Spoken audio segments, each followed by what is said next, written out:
Bonjour à tous, je vous propose de peindre ensemble les principales étapes de cette aquarelle qui est relativement entre guillemets intuitive parce que seules les barques et la canne, parce que c'est une canne et des petits poussins à côté des canetons, sont dessinés. Le reste, en fait, on le fait, j'ose pas dire au feeling, mais si c'est en grande partie ça. Alors au niveau du matériel, on peut simplifier la palette en mettant un seul bleu, donc le cobalt par exemple, le vert de vessie en vert ou le vert olive. En jaune, si vous n'avez pas ni de ocre jaune ni de jaune de Naples, vous pouvez fonctionner avec de la terre de sienne naturelle. C'est pas évidemment les mêmes couleurs, mais c'est très très proche. Du rose, Garance par exemple, de la terre de sienne brûlée. La teinte neutre, je l'ai utilisée parce que comme j'ai pris de l'ocre avec du bleu, ça fait une couleur qui va pas vers le marron. Donc c'est pour ça que j'ai utilisé la teinte neutre pour me ramener vers le marron. Voilà. Sinon, c'est un format A3, du 100% coton par contre. Et donc les pinceaux, c'est du très classique. Alors une fois qu'on a, donc il faut un gros, moyen et enfin. Une fois qu'on a fait donc l'esquisse, j'ai juste humidifié au pinceau le ciel et j'ai posé mes couleurs. Donc c'est mes deux bleus mélangés, mais je ne vais plus en prendre qu'un effectivement. Donc mes deux bleus où j'ai fait un ciel nuageux.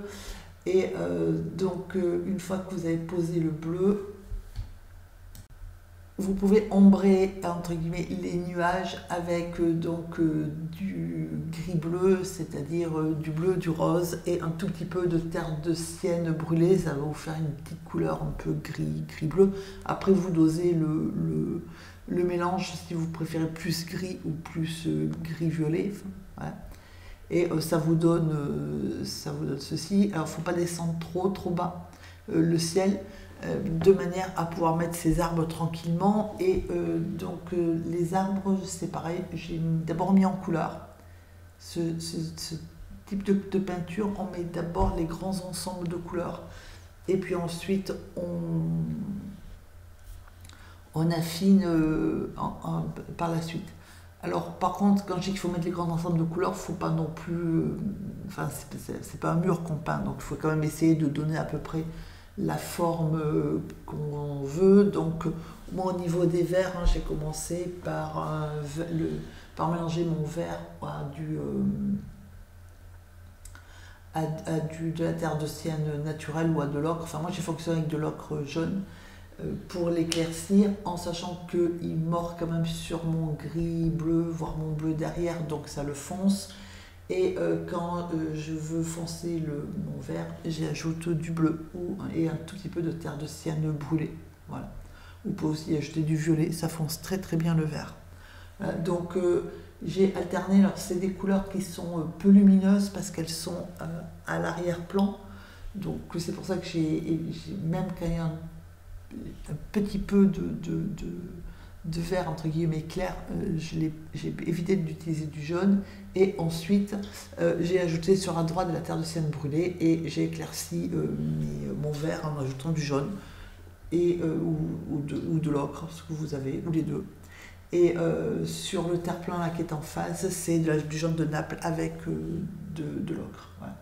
Ensuite, j'ai fait mon marron avec du bleu et de la terre de sienne brûlée. Donc là, c'est pareil. Vous voyez que selon, si vous voulez éclaircir votre marron, vous ajoutez de l'ocre ou de la terre de sienne naturelle dedans. Si vous le voulez plus foncé, il faut ajouter un peu plus de bleu. Et là, c'est pareil, j'ai posé avec jusque-là, j'avais fonctionné avec un pinceau numéro 10. Là, je suis passée au 6 parce que c'est un peu plus petit.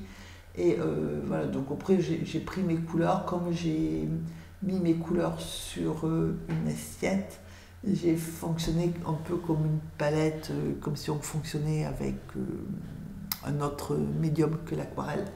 Et j'ai utilisé les couleurs, alors parfois elles sont pas mélangées et parfois comme j'ai toutes les couleurs sur la même surface, je vais piocher un petit peu à droite, à gauche, pour faire mes arbres. Donc mes arbres, j'ai pioché un petit peu dans mes verts, dans les verts, un petit peu dans le jaune qui était, enfin dans la terre de sienne naturelle qui était à côté, voire un petit peu dans le bleu ou dans dans la terre de sienne brûlée de manière à foncer mon verre.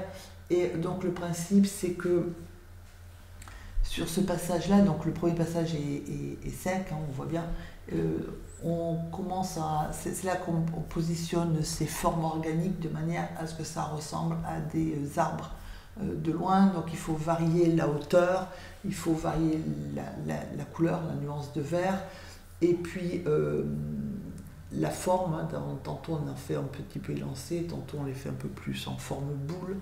Là j'ai fait des cyprès, voilà, il faut varier la taille, la forme et les nuances de manière à créer l'illusion d'une végétation foisonnante. Voilà. Et donc de temps en temps, mais ça vous pouvez le faire avec un pinceau fin, un rond. J'ai pris un pinceau qui est biseauté, hein, qui a les poils qui sont...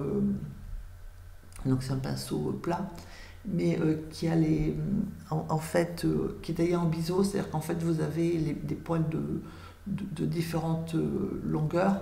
Du coup, c'est commode pour pouvoir faire rapidement des épis par exemple ou des traits parallèles. Alors l'inconvénient c'est que comme c'est droit, c'est assez parallèle. Mais voilà, c'est pas mal, donc je l'ai utilisé avec du jaune de Naples pour raccorder la partie plus claire, hein, à mes arbres. Et donc de l'autre côté, ça se fait en miroir. Voilà, ce que je suis en train de faire là, je raccorde de manière à pas avoir, à donner l'illusion qu'on a des herbes un peu hautes, hein, et ce sont des formes végétales un peu plus naturelles et puis qui changent par rapport aux formes arrondies. Une fois l'arrière-plan terminé, on laisse bien sécher et on humidifie la partie haut. Alors j'ai pas utilisé de liquide de masquage nulle part, ça veut dire qu'il faut faire attention quand vous humidifiez.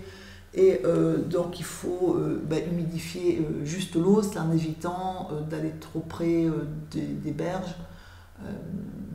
Parce que moi en fait j'ai pas attendu, c'est pour ça. Mais si vous attendez que vous le laissez sécher, vous pouvez aller près des berges. Moi c'est que j'ai pas laissé sécher, donc je fais attention. Et il faut éviter évidemment tout ce qui est barque et canard. Donc mono, j'ai ajouté, c'est le bleu, du bleu, du rose. Alors le rose il fait un peu, pas forcément très rose, parce que quand je l'ai pris, hein, je toujours fonctionne avec mon assiette. J'ai pas rincé mon pinceau, contrairement à ce que je fais d'habitude. J'ai pas rincé mon pinceau de manière à ce que justement j'ai pas du rose mais du rose un peu teinté en bleu, enfin ou un peu entre guillemets pollué avec le bleu, de manière à ce que ça s'accorde au ciel qui est assez nuageux. Et puis à des endroits j'ai ajouté, comme en face, là où j'avais au-dessus des barques, un petit peu de terre de sienne brûlée, et à gauche j'ai fait des roseaux, de la végétation, une espèce de presqu'île. Voilà. Et donc en fait vous mettez en couleur votre eau, c'est le même principe que pour les arbres, on met en couleur, c'est-à-dire qu'on va d'abord disposer les couleurs en mettant, donc moi j'ai mis du bleu, du rose, de temps en temps, enfin en haut de la terre de sienne brûlée, parce que après j'en ai pas trop mis, sauf devant les canards. Et en laissant un petit peu de blanc de ci de là, parce qu'on a un ciel nuageux, donc des nuages, donc voilà, on laisse un tout petit peu de blanc sur votre eau, et une fois que vous avez mis en eau votre étang, on va passer au premier plan. Le premier plan, c'est la même technique, on va d'abord mettre les couleurs de base, donc je l'ai mise près de l'eau avec la terre de sienne naturelle. Voilà, donc là c'est pareil, j'ai pas attendu que ça. Donc par contre là je l'ai fait à sec, j'ai pas mouillé, hein. J'ai humidifié que l'étang, le papier là il est sec. Faut pas aller trop près de l'eau, parce que même si c'est pas très mouillé, l'eau elle est pas sèche. Il faut faire attention aux canards bien sûr. Et donc j'ai mis terre de sienne naturelle et ensuite du vert par dessus, pas partout, mais faut le faire relativement clair, de manière à pouvoir ensuite ajouter ce qu'on veut. Voilà ce que ça donne une fois. Alors là par contre il faut bien laisser sécher partout. Là il faut que ça soit bien sec pour de bon, partout. Et une fois que c'est bien sec, donc on commence à peindre les barques. Donc moi les barques je les ai fait avec de l'ocre et de la terre de sienne brûlée. Et c'est bien pour ça que quand j'ai voulu ajouter par-dessus du bleu, ça m'a pas fait du marron, ça m'a fait couleur que moi j'aimais pas.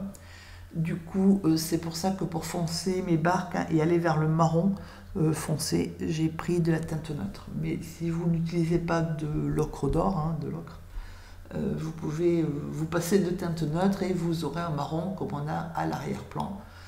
Sans souci en fait, vous mélangez le bleu de cobalt avec la terre de sienne brûlée, vous aurez du marron. Voilà, donc après là c'est juste entre guillemets du coloriage, on fait les bateaux et quand on met, j'ai commencé par la coque, j'ai laissé sécher, ensuite j'ai fait l'intérieur et voilà, on fait par étapes, c'est vraiment, c'est juste prendre le temps de le faire en fait. Alors pour le canard, j'ai juste mis un passage de terre de sienne naturelle ou d'ocre. Moi j'ai plutôt fonctionné sur cette aquarelle avec de l'ocre, mais de l'ocre doré, de l'ocre d'or. Je ne sais plus comment exactement la traduction en français. Mais vous prenez la terre de sienne naturelle, c'est sensiblement la même couleur. Donc j'ai mis comme tout le reste, le premier passage, la première mise en couleur du plumage, c'est de l'ocre ou de la terre de sienne naturelle partout, voilà, sans se soucier de ce qui est, quelle que soit la couleur dessous, on lui met une base de terre de sienne naturelle ou d'ocre. En attendant que la canne sèche, j'ai pris donc un pinceau numéro 1, enfin oui, 1 ou 2, je sais plus, enfin un pinceau fin. Et donc avec du vert, j'ai fait mes petits roseaux là, une plante aquatique qui est sur la droite. Et ensuite, j'ai commencé, donc puisqu'entre temps la canne était sèche, j'ai commencé avec de la terre de sienne brûlée avec un pinceau fin, c'est un pinceau numéro 1, à positionner, à suggérer les plumes. Donc c'est des petits coups de pinceau qui sont dans le sens du plumage. Donc j'ai commencé avec la terre de sienne brûlée. Et ensuite j'ai ajouté du bleu de cobalt, ou vous pouvez, pour faire du marron, ou vous pouvez utiliser la teinte neutre. Si vous avez commencé à utiliser la teinte neutre, vu que moi je l'avais utilisée, donc j'en ai mis un tout petit peu aussi là. Donc il faut faire attention, il y a des endroits où les plumes sont relativement sombres et d'autres où elles le sont beaucoup moins. Donc après il faut doser. Moi je dose sur le papier, c'est pour ça qu'il y a des moments ça paraît un peu plus foncé puis ça s'éclaircit. Et c'est vraiment le même principe, faut respecter la structure de l'oiseau avec les plumes. De manière à ce qu'on voit l'aile, etc. Et ensuite, voilà, j'ai ajouté des petits traits dans le sens du plumage. Évidemment, j'en ai fait beaucoup moins que ce qu'il y a en réalité. Et de manière à moucheter un peu le plumage avec de la terre de sienne brûlée et puis, le cas échéant, de la terre de sienne brûlée mélangée à du bleu pour que ça fasse marron. Et en fait, j'ai fait le plumage de l'oiseau comme ça. Et ensuite, voilà, donc après on affine un tout petit peu en mettant de manière à ce qu'on repère bien les différentes parties de l'oiseau. Et ensuite, au niveau de la tête, j'ai mis un tout petit peu. Donc là, j'étais pas trop contente de la tête parce que c'est tout petit. J'ai rien dessiné avant, donc après elle a du. J'ai pas voulu utiliser trop des couleurs différentes de ce que j'avais déjà mis dans le paysage. Du coup, au niveau du bec, il n'est pas forcément la couleur que j'aurais voulu. Voilà, enfin, bon.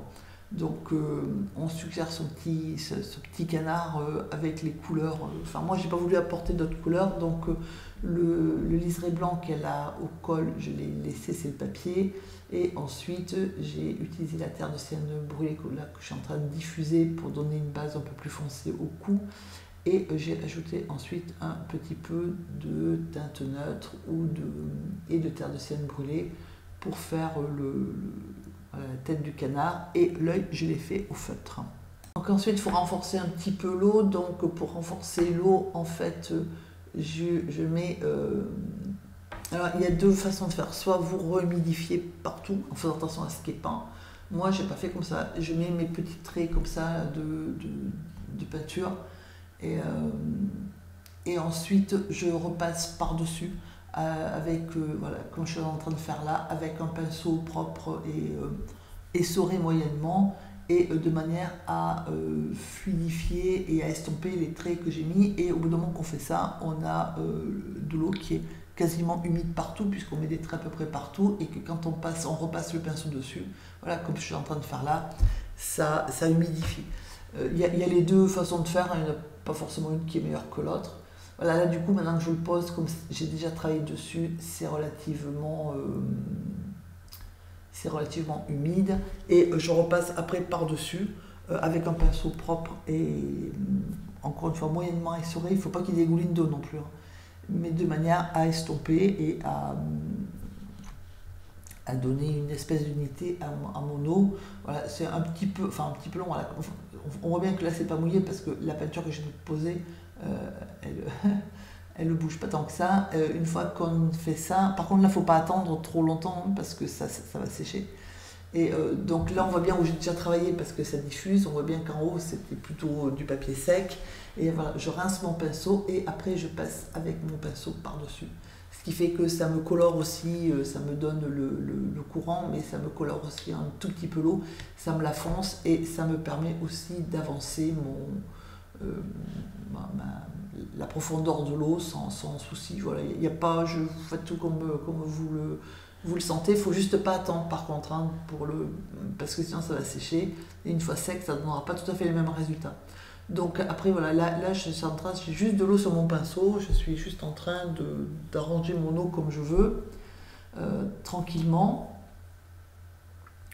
Et je rajoute un petit peu de profondeur, hein, de ci, de là. Là j'ai commencé mes reflets avec donc, la terre de sienne brûlée, où il reste quand même un petit peu de bleu, hein, parce qu'on voit bien que la couleur est un peu foncée. Et je suggère mon reflet tranquille. Voilà, là je suis allée chercher, j'ai carrément allé chercher de la teinte neutre, hein, qui se mélange avec un tout petit peu de terre de sienne brûlée. Ça me donne un marron très rapidement, un marron foncé très rapidement. J'avais pas de bleu là sous la main, enfin pas le bleu de cobalt en tout cas. Et voilà, une fois qu'on a fait ces reflets, on passe donc au premier plan, hein, puisque le reste est quasiment fini, et on va affiner. Donc moi j'ai rajouté de la terre de sienne brûlée avec un petit peu de bleu sur les rochers à droite pour pas avoir que de l'herbe.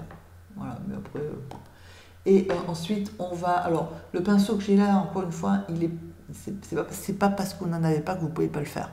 C'est juste que c'est plus rapide en fait. Voilà, vous voyez bien que quand je fais un trait, j'en fais 4 ou 5 en même temps. Alors l'inconvénient, c'est que vous faites 4 ou 5 traits qui ont la même orientation et la même hauteur. Voilà. Mais sinon, il faut incliner le pinceau pour en avoir moins de traits. Mais voilà, l'avantage, c'est que ça va plus vite. Mais on peut très bien fonctionner faire la même chose, obtenir un résultat quasi très proche avec un pinceau rond, hein, c'est juste un petit peu plus long. Vous pouvez utiliser aussi une éponge de manière à texturer, parce que moi j'ai texturé avec des brins d'herbe, on aurait pu texturer autrement. Voilà, donc là c'est pareil, je vais mettre en relief mon premier plan en utilisant mes nuances de vert, exactement comme j'ai fait en haut. C'est-à-dire que de temps en temps j'ajoute du jaune, de temps en temps j'ajoute du bleu ou de la terre de sienne brûlée, de manière à varier mes nuances de vert. Et une fois que vous avez fait ça, j'ai ajouté des fleurs avec donc du jaune. Alors j'ai pris du jaune de cadmium, vous prenez une couleur qui soit opaque. Alors les premières fleurs, voyez-vous, elles ne se voient pas bien, hein, parce qu'il faut que le jaune prenne le pas sur ce qui est déjà peint. Et donc plus en haut, j'ai fait des projections parce que les fleurs sont plus petites, et vous attendez un petit peu que ça sèche et vous remettez un coup de jaune de manière à ce que vos feuilles apparaissent un peu plus, vos fleurs pardon, soient plus visibles. Voilà, donc pendant que ça séchait, j'ai fait mes yeux. Voilà. Et j'ai mis aussi un petit peu les liserés des barques avec le feutre. C'est une question de temps et une question de rapidité. J'ai redonné un petit coup aux fleurs et l'aquarelle est terminée. S'il manque les oiseaux, et après on fait des oiseaux. Voilà, j'espère que ça vous aura inspiré et que ça vous permettra de faire de très belles aquarelles. Je vous souhaite une excellente journée. Je vous dis à très bientôt.